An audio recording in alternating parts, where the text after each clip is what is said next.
Greenland দখলের বিরোধিতা করায় যুক্তরাজ্য, জার্মানি, ফ্রান্স সহ ইউরোপের ৮টি দেশের পণ্যের উপর ১০% শুল্ক আরোপের ঘোষণা দিয়েছেন যুক্তরাষ্ট্রের প্রেসিডেন্ট ডোনাল্ড ট্রাম্প। আগামী ১ ফেব্রুয়ারি থেকে এই শুল্ক কার্যকর হবে। একই সঙ্গে ১ জুন থেকে তা বাড়িয়ে ২৫% করার ঘোষণাও দিয়েছেন তিনি। স্থানীয় সময় শনিবার নিজের মালিকানাধীন সামাজিক যোগাযোগ মাধ্যম ট্রুথ সোশ্যালে দেওয়া এক পোস্টে ট্রাম্প জানান, যুক্তরাজ্য, Germany, France, Denmark, Norway, Sweden, Netherlands ও ফিনল্যান্ড থেকে যুক্তরাষ্ট্রে রপ্তানি হওয়া সব পণ্যের উপর এই শুল্ক আরোপ করা হবে। পোস্টে ট্রাম্প দাবি করেন, গ্রিনল্যান্ড ফেরত দেওয়ার সময় এসেছে ডেনমার্কের এবং বিশ্ব শান্তি ঝুঁকির মুখে পড়েছে।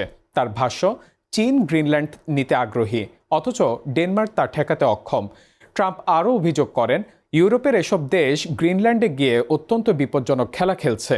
এর আগে হোয়াইট হাউসে এক বৈঠকে ট্রাম্প বলেন, যুক্তরাষ্ট্রের নিরাপত্তার জন্য গ্রিনল্যান্ড অত্যন্ত গুরুত্বপূর্ণ।